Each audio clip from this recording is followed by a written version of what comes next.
একদম শুরুতে বলবো যে কল্যাণী পরিচালিকা কল্যাণ সমিতির আজকে প্রথম সম্মেলন। ফলে সমিতির সব সদস্যদের, আপনারা যারা যারা এখানে বসে আছেন তাদের সবাইকে অভিনন্দন। এই জন্য আপনারা যখন নিজেদের সমিতি বা ইউনিয়ন বানানোর চেষ্টা করছেন, তাদের রেজিস্ট্রেশন প্রক্রিয়াকে তারা ঢিলে করে দিচ্ছে বা তাদের রেজিস্ট্রেশন দিচ্ছে না। কেন?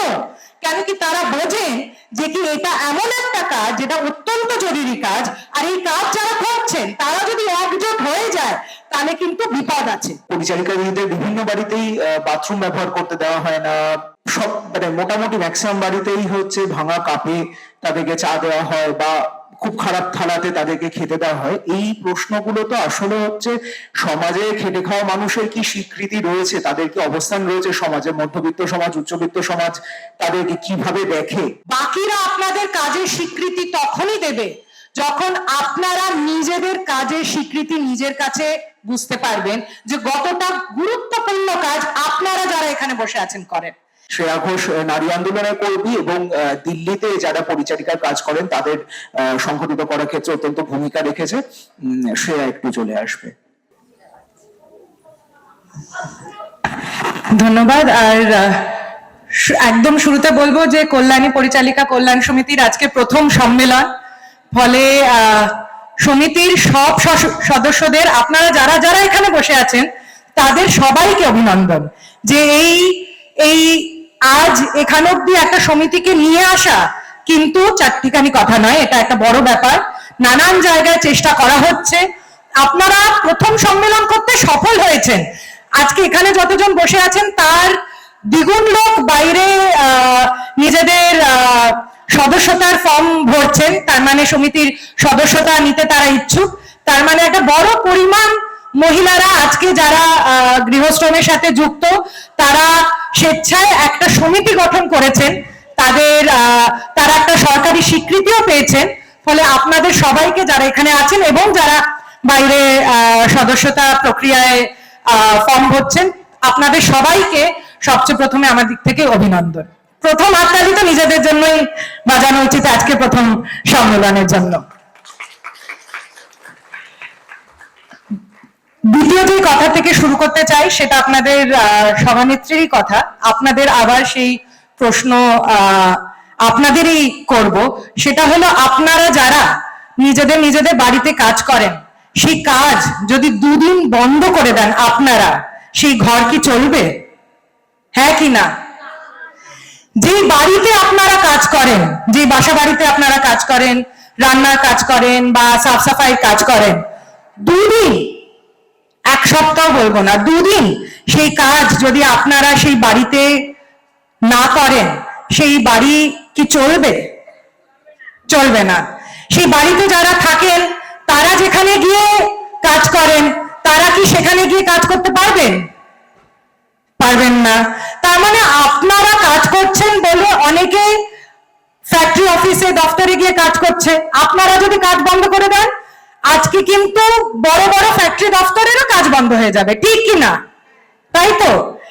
এই যে আপনাদের ক্ষমতা, যে গোটা দেশে বড় বড় ফ্যাক্টরি দপ্তরও আপনাদের কাজের উপরে নির্ভর, এই ক্ষমতার পরিচয় কি আপনারা নিজেদের কাছে আছে? আপনারা নিজেরা মনে করেন যে কি আমরা এতটা গুণী লোক যে আমাদের কাজ যদি দুদিন বন্ধ হয়ে যায়, যেমন উনি বলছিলেন আমাদের দেশের অধিকাংশ কাজ বন্ধ হয়ে যেতে পারে? আপনারা নিজেরাই কিন্তু এখন বলেছেন, ঠিক কি না? তো সর্বপ্রথম একটা সমিতি, একটা ইউনিয়ন, একটা নিজেদের সংগঠন গড়ে তোলার প্রথম শর্ত হলো বাকিরা আপনাদের কাজের স্বীকৃতি তখনই দেবে যখন আপনারা নিজেদের কাজের স্বীকৃতি নিজের কাছে বুঝতে পারবেন যে কতটা গুরুত্বপূর্ণ কাজ আপনারা যারা এখানে বসে আছেন করেন। এতটাই গুরুত্বপূর্ণ যে আপনারা যদি এই কাজ না করেন, না আপনাদের বাড়ি চলবে, না এই দেশের বাকি বাড়ি, ফ্যাক্টরি, কোম্পানি, বড় বড় সংস্থা চলবে। মানে আপনাদের এতটা ক্ষমতা আছে যে এই দেশকে চালানো বা এই দেশকে বন্ধ করা দুটোই কিন্তু আপনাদের হাতে আছে। এতটা ক্ষমতা আপনাদের আছে। সর্বপ্রথম কিন্তু নিজেদের ক্ষমতা আমাদের বুঝতে হবে, না হলে কিন্তু আমরা অন্যদের উপরে নির্ভর করে থাকবো। সবচেয়ে প্রথমে এই সমিতি গড়ার শর্ত হলো অন্যরা কতটা আপনার উপরে নির্ভর সেটা বুঝুন। আপনারা কতটা অন্যের উপরই নির্ভর সেটা আলাদা ব্যাপার। অন্যরা কিন্তু নিজের বাড়ি ঘরদোর থেকে বেরিয়ে কাজ কর্ম, দপ্তর, অফিস, বড় বড় কারখানা, সংস্থাতে কাজই করতে পারবে না যদি আপনারা ওদের ওখানে কাজ না করেন।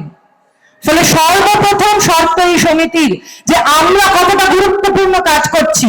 আমরা চাইলে এই দেশে নানান কাজ বন্ধ করে দিতে পারি, খালি নিজেদের ঘরের কাজ না, দেশের নানান কাজ আমাদের কাজের জন্য চলছে, তারা আপনাদের উপরে নির্ভরশীল।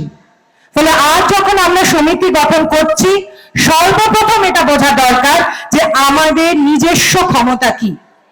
আর এই যদি আমাদের নিজস্ব ক্ষমতা হয়, তাহলে এই দেশে সরকারই বলছে কমসে কম এই দেশে 1 কোটির আশেপাশে মহিলারা আজ এই কাজের সাথে যুক্ত। কল্যাণীতে হতে পারে কিছু অংশ, পশ্চিমবঙ্গে আরো বড় সংখ্যা, গোটা দেশ জুড়ে সেই সংখ্যাটা কি ভাবুন। ফলে 1 কোটি মানুষ এই কাজের সাথে যুক্ত। আপনাদের প্রত্যেকের যদি এই ক্ষমতা থাকে, তাহলে এই 1 কোটি মানুষের যৌথ ক্ষমতা এই দেশে কি সেটা আপনি বুঝতে পারছেন।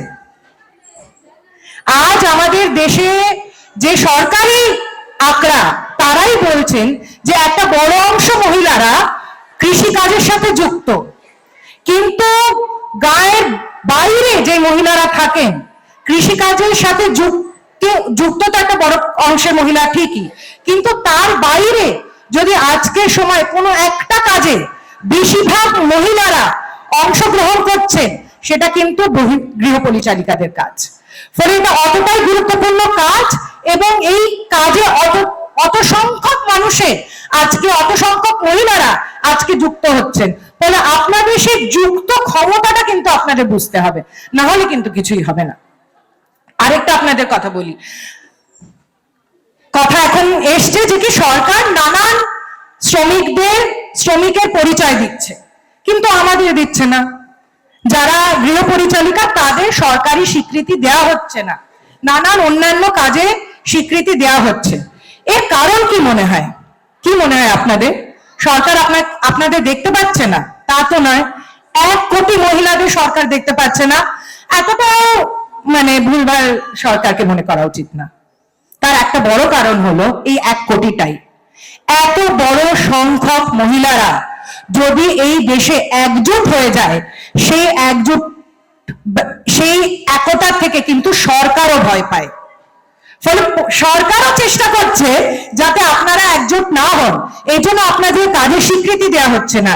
এই জন্য আপনারা যখন নিজেদের সমিতি বা ইউনিয়ন বানানোর চেষ্টা করছেন, তাদের রেজিস্ট্রেশন প্রক্রিয়াকে তারা ঢিলে করে দিচ্ছে বা তাদের রেজিস্ট্রেশন দিচ্ছে না। কেন? কেন কি তারা বোঝেন যে কি এটা এমন একটা কাজ যেটা অত্যন্ত জরুরি কাজ, আর এই কাজ যারা করছেন তারা যদি একজোট হয়ে যায় তাহলে কিন্তু বিপদ আছে।